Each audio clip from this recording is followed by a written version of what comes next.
চেঙাৰ পঞ্চায়তে অগপৰ মত বিনিময় সভা আগন্তুক অসম বিধানসভা নিৰ্বাচনক কেন্দ্ৰ কৰি প্ৰতিটো ৰাজনৈতিক দলৰ সমান্তৰালকৈ অসম গণ পৰিষদ দলেও আৰম্ভ কৰিছে নিৰ্বাচনী কুচকাৱাজ।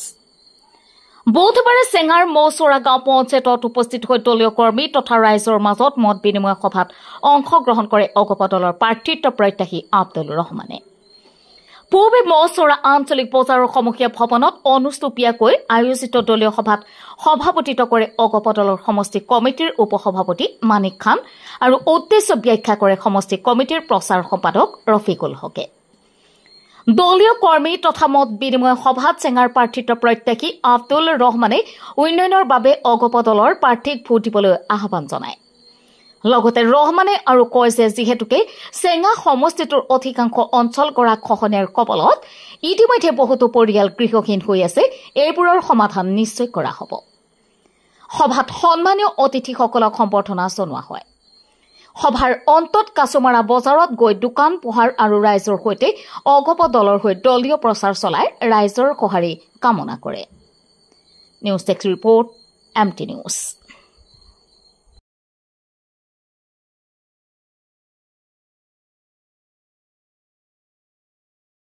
কাছুমাৰা আৰু মহাচৰত আমি আহিছোঁ আমাৰ দলীয়ভাৱে আমি কৰ্মীসকলৰ লগত সন্মানীয় কৰ্মীসকলৰ লগত তৃণমূল পৰ্যায়ৰ পৰা বিষয়ববীয়াৰ বাবদ থকা আঞ্চলিক পৰিষদৰ পৰা সাধাৰণ কৰ্মীলৈকে সকলোৰ লগত আমি মত বিনিময় কৰিব আহিছোঁ। লগতে আমাৰ ৰাইজৰ লগত কিছুমান আমি মত বিনিময় কৰিব আহিছোঁ। আগন্তুক 2026ৰ প্ৰতি লক্ষ্য ৰাখি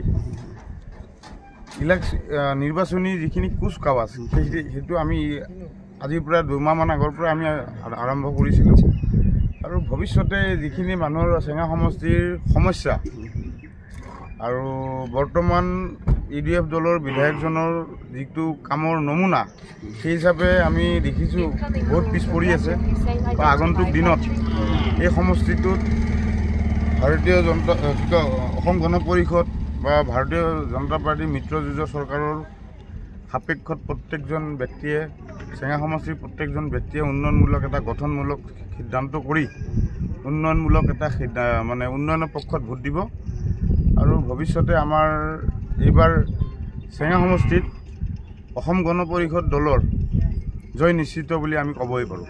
চাওক, চেঙা সমষ্টিত গৰাখহনীয়া সমস্যাটো হৈছে মূল সমস্যা আৰু যিবোৰ মানুহ বৰ্তমানলৈকে চেঙা সমষ্টিৰ গৰাখহনীয়াত কবলত পৰি আন ঠাইলৈকে গুচি গ'ল, তেওঁলোকৰ ক্ষতিগ্ৰস্ত হ'ল, তেওঁলোকৰো কিছুমান এটা ক্ষতিপূৰণৰ আমি ব্যৱস্থাৰ চিন্তা কৰিম বা গৰাখহনীয়া সমস্যাটো সমাধান কৰাৰ কাৰণে। এইটোতো বহুত বৃহৎ সমস্যা আৰু এই সমস্যাটো বহুত বিধায়কো আগৰ পূৰ্বৰ বিধায়কো বা বৰ্তমানৰ বিধায়কো কোনো ধৰণৰ সঁহাৰি বা উন্নয়ন বা উত্থাপন হৈছিল বিধানসভাত, কিন্তু এইটো গঠনমূলক বা সৃষ্টিমূলক কাম নহ'ল, কাম কৰিব নোৱাৰিলে সমস্যাই হৈ ৰ'ল।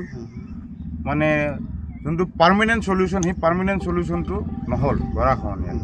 চ' ভৱিষ্যতে আমি অসম গণ পৰিষদ দলে আহক আৰু আগন্তুক নিৰ্বাচনৰ প্ৰতি আমি লক্ষ্য ৰাখি যদি আমাৰ অসম গণ পৰিষদ দলৰ পৰা আমি জয়যুক্ত হয়, আমাৰ দলৰ প্ৰাৰ্থিত্ব যাকে প্ৰদান কৰে তেওঁ জয়যুক্ত হয়, আমি নিশ্চয়কৈ ইয়াৰ ওপৰত এটা বিধানসভাত আমি উত্থাপন কৰিম বুলি, এইবিলাক সমস্যাবিলাক সমাধানৰ গুৰুত্ব দিম বুলি আমি দৃঢ়তাৰে ক'ব পাৰোঁ।